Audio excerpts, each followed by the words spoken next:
Hey guys, it was so awesome being back in worship on Sunday morning. It was great to get to see everybody and worship together. I hope that you had as great a time as I did. Just as we're gathering in groups this week, I thought it might be helpful to do a quick review of the sermon content. So this week was Genesis chapter 13, and we talked through Abraham and Lot. We contrasted the two ways you make decisions, that Lot trusts his gut, and ultimately was this pattern that we see over and over again in the book of Genesis of looking with your eyes and taking and then moving away from the presence of God. Whereas Abraham trusted the promise of God. He went back to the place where he met God at Bethel and Ai, and as he did so, he was then blessed. God reminded of the promises, and we were able to celebrate what God has done through his grace in the life of Abraham and how it works in our lives as well. So really the focus of the questions this time as we gather in groups,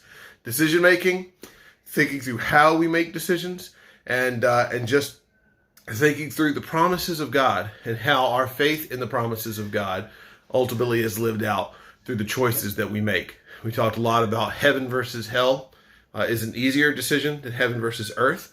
So I'd love for you guys to camp out there as you're thinking about that in small groups this week. All right, guys. Love you guys. Can't wait to see you again next week.